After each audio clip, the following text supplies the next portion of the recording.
Hello दोस्तों, नमस्कार, जय हिंद। मैं कुमार हर्षवर्धन स्वागत करता हूं आपका अपने ही परिवार एडुसाइड गुरु हर्ष पे। जैसा कि आप सभी को पता है कि इस चैनल पर आपको ग्राम समाज और विकास से संबंधित डेली क्लास रोजाना शाम को 5 बजे मिलती है। साथ ही में 1000 प्रश्नों की सीरीज भी आपको लगातार मिल रही है, जिसमें के 7 पार्ट अभी तक अपलोड किए जा चुके हैं। उस जो 1000 प्रश्न की सीरीज है उसमें आपको वन लाइनर के माध्यम से बताया जाता है, जबकि ये जो शाम 5 बजे क्लास आपकी आती है इसमें आपको एमसीक्यू के माध्यम से अभ्यास कराया जाता है। तो आइए इस कड़ी में शुरुआत करते हैं बिना आपका समय गवाए। एक बार फिर से स्वागत करते हैं आपका, और आप इसमें ज़रूर बताइए कि आपका स्कोर कितना हुआ है। अगर आप 16 स्कोर कर पाते हैं तो यकीन मानिए आप बेहतर पोजीशन में हैं, और इसी तरह अपनी कंटिन्यू तैयारी करते रहिए। चलिए दोस्तों, बिना समय गवाए शुरू करते हैं पहला क्वेश्चन। आज का पहला क्वेश्चन है कि भारत में जो रजत क्रांति है ये किससे संबंधित है? क्या चांदी का उत्खनन से संबंधित है, क्या अंडा और चिकन का उत्पादन, या कपास का उत्पादन, या स्वच्छ पेयजल का बोतलीकरण, यानी कि जो बोतल में पानी मिलता है उसके से संबंधित है? तो ये जो भारत में रजत क्रांति का संबंध है ये आपका अंडा और चिकन के उत्पादन से संबंधित है। विकल्प नंबर बी।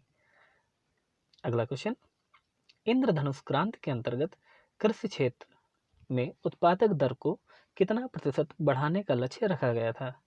यानी कि जो इंद्रधनुष क्रांति आई थी इसके अंतर्गत जो कृषि क्षेत्र है उसमें उत्पादक दर को कितना प्रतिशत बढ़ाने का लक्ष्य है? क्या 2% है, क्या 3.2% है, या 4% है, या 4.5% है? तो आप बताइए। तो इसका सही उत्तर है विकल्प सी, 4%। ठीक है। अगला क्वेश्चन, ग्रामीण अर्थव्यवस्था में संस्थागत सुधारों का प्रमुख घटक क्या है? यानी कि जो ग्रामीण अर्थव्यवस्था है उसमें संस्थागत सुधारों का प्रमुख घटक क्या है? क्या भूधारण की व्यवस्था, या भूमि मापन, या कृषि विकास, या ग्रामीण विकास? अब इसमें कंफ्यूज मत होइएगा। देखो, जो ग्रामीण अर्थव्यवस्था होती है, ठीक है, इसमें जो संस्थागत सुधार होते हैं वो केवल भूधारण की व्यवस्था से संबंधित होते हैं। ये आपका बहुत इंपॉर्टेंट क्वेश्चन है, इसमें आप बिल्कुल भी कंफ्यूज मत होइएगा। ठीक है। अगला क्वेश्चन है कि हरित क्रांति का जो लाभकारी वरदान है वो किन विशेष फसलों के लिए है? यानी कि आप यूँ समझिए कि जो हरित क्रांति आई थी इससे सबसे ज़्यादा लाभ किन फसलों को मिला है? तो ये तो आपको पता होगा। पहला है दलहन और तिलहन, दूसरा है जूट और कपास, तीसरा है गेहूं और चावल, डी ऑप्शन है गन्ना और चाय। तो इसका जो सही उत्तर है विकल्प नंबर सी, गेहूं और चावल। अगला क्वेश्चन, आप हमें लास्ट में अंत में जरूर बताइएगा कि आपने कितना स्कोर किया है। और मैं फिर आपसे कह रहा हूँ कि अगर आपने 16 स्कोर कर लिया है तो यकीन मानिए आप बेहतर पोजीशन में हैं। अगला क्वेश्चन है कि हरित क्रांति के पश्चात श्रम विस्थापन हुआ था। यानी कि जब से हरित क्रांति हुई है तब से श्रम का विस्थापन किस प्रकार हुआ है? क्या गांव से नगर की ओर हुआ है, या नगर से गांव की ओर हुआ है, या नगर से नगर की ओर हुआ है, या गांव से गांव की ओर हुआ है? देखो, आप ऐसे समझिए, जैसे कि पहले जब खेती होती थी तो उसमें जब इतने उपकरण नहीं थे तो सर्वाधिक मजदूरों की आवश्यकता होती थी, उसमें किसानों की अधिक आवश्यकता होती थी। लेकिन जब से आधुनिक उपकरण चल गए हैं तब से उतना न श्रमिक की आवश्यकता होती है, न उतना श्रम की आवश्यकता होती है। तो जो श्रम जब यहाँ पे खाली हो गया वो कहाँ जाएगा? जब गांव में उसको काम नहीं है तो जाएगा तो नगर की ओर। अब नगर से गांव की तरफ तो आएगा नहीं, है ना? नहीं तो वो किसी एक गांव से दूसरे गांव में जाएगा, क्योंकि आधुनिक उपकरण तो हर जगह है। तो आप इसे ऐसे ही समझ सकते हैं। तो जो हरित क्रांति हुई है उससे जो श्रम विस्थापन हुआ है वो गांव से नगर की तरफ हुआ है। विकल्प नंबर ए। अगला क्वेश्चन है, निम्न में से कौन हरित क्रांति से उत्पन्न समस्या नहीं है? ठीक है, इसमें आपको बताना है कि इसमें कौन सी समस्या है जो हरित क्रांति से उत्पन्न समस्या नहीं है। क्या विशेष फसलों तक सीमित होना, या उत्पादन एवं उत्पादकता में वृद्धि, पूंजीवाद की कृषि को बढ़ावा देना, या श्रम विस्थापन की समस्या? देखो, मैंने अभी आपको बताया श्रम विस्थापन की समस्या तो अब हुई है, ठीक है, और इसमें पूछ रहा है कि कौन सी ऐसी समस्या नहीं है। यानी कि इसमें 3 आपकी समस्याएं हैं और क्या है, एक आपकी समस्या नहीं है। देखो, श्रम विस्थापन की समस्या ये तो एक समस्या हो गई है, ठीक है। विशेष फसलों तक सीमित होना, जैसा कि अभी आपने पढ़ा ही है कि इसमें गेहूं और चावल को ज़्यादा बल मिला, तो ये भी इसमें आ जाएगा। पूंजीवाद को कृषि को बढ़ावा देना, ये भी यहाँ इसमें समस्या है। तो ये तीनों आप इसमें आप काट देंगे, ठीक है। अब पूछ रहा है कि निम्न में से कौन हरित क्रांति से उत्पन्न प्रमुख समस्या नहीं है? तो उत्पादन एवं उत्पादकता में वृद्धि ये समस्या नहीं है। ये क्या है? ये आपका एक लाभ है, ठीक है। तो ये विकल्प नंबर बी। अगला क्वेश्चन, कृषि एवं उद्योगों के मध्य अग्रगामी संबंध का आशय क्या होता है? ये बहुत ही इंपॉर्टेंट क्वेश्चन है, थोड़ा लंबा है इसलिए मैं इसे छोटा कर देता हूँ। हाँ, अब बताइए, कृषि एवं उद्योगों के मध्य अग्रगामी संबंध का आशय क्या होता है? क्या कृषि का यंत्रीकरण करना, ये कृष्ण लिखा है यहाँ पे, कृषि होगा आपका, थोड़ा मैनेज कर सकते हैं आप। ये कृषि द्वारा उद्योगों को आगत उपलब्ध कराना, या उद्योगों द्वारा कृषि के लिए रसायनों का उत्पादन, ठीक है, या व्यवसायिक कृषि को बढ़ावा देना।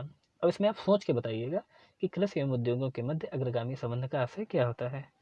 तो इसका जो सही उत्तर है इसका ये होता है कि कृषि द्वारा उद्योगों को आगत उपलब्ध कराना। इसका मतलब क्या होता है, ये संबंध जो है प्राचीन समय से पाया जाता है। वर्तमान में जो प्रतिगामी संबंध भी बहुत मजबूत हुए हैं, क्योंकि उद्योगों के द्वारा जानते हो क्या हुआ है कि जो रसायन या उर्वरक या यंत्रों का उपयोग है वो कृषि में हो रहा है ना। तो कृषि द्वारा उद्योगों को आगत उपलब्ध कराना, ठीक है, क्योंकि जब कृषि में काम ज़्यादा होगा तो उद्योग धंधों का विकास भी होगा। जैसे हार्वेस्टर है, इस तरह के नए नए उपकरण हैं, आपका है मडरोवेटर है, रोटावेटर है, इस तरह के हैरो वगैरह हैं। ये जो है कि जब आपकी कृषि में इस तरह का यूज होने लगा तो क्या हुआ, उद्योगों को आगत उपलब्ध कराया गया।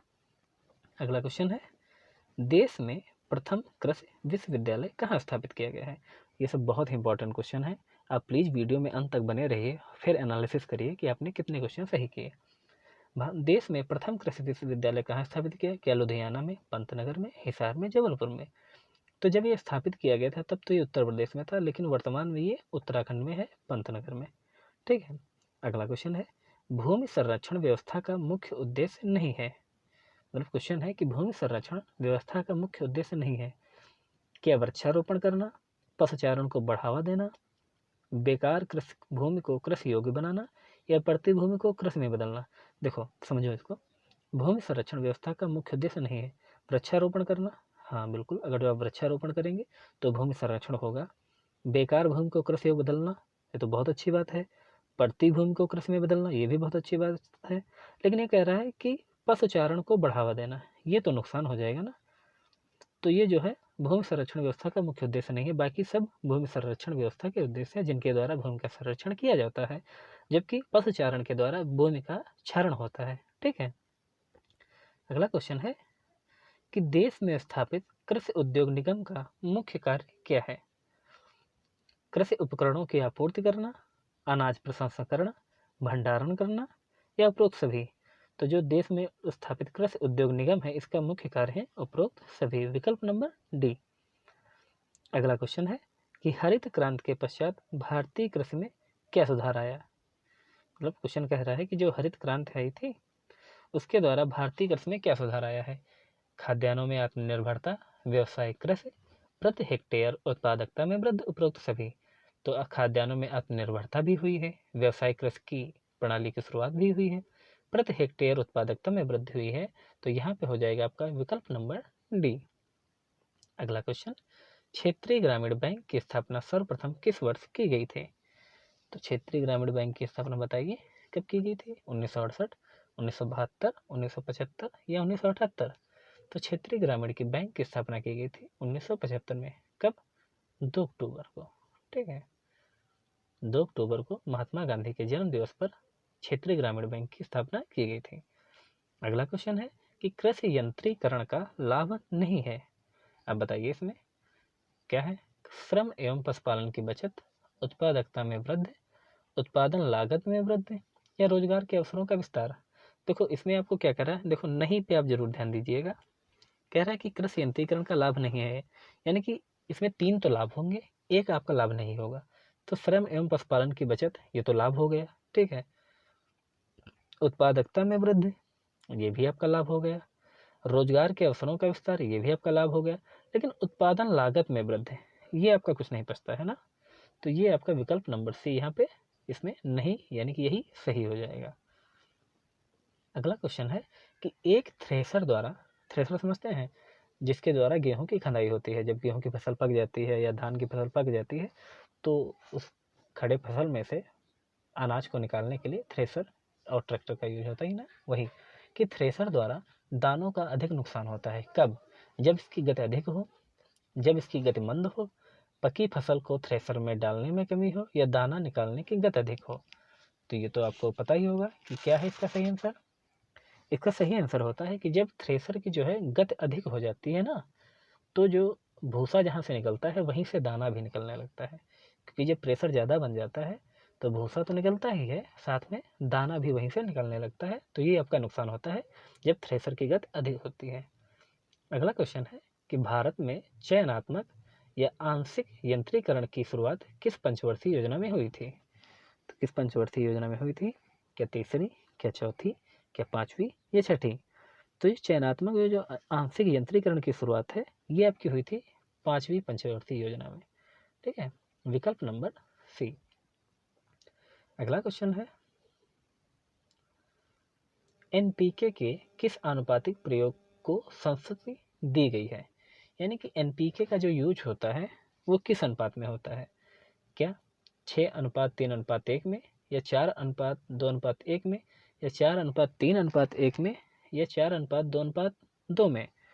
तो इसका सही उत्तर है, आप बताइए। ये तो आपको पता ही होगा, जो बच्चे या जिनके जो खेती करते हैं, जिनके माता पिता खेती करते हैं, उन्हें तो ये पता ही होगा कि एनपीके का क्या अनुपात होता है।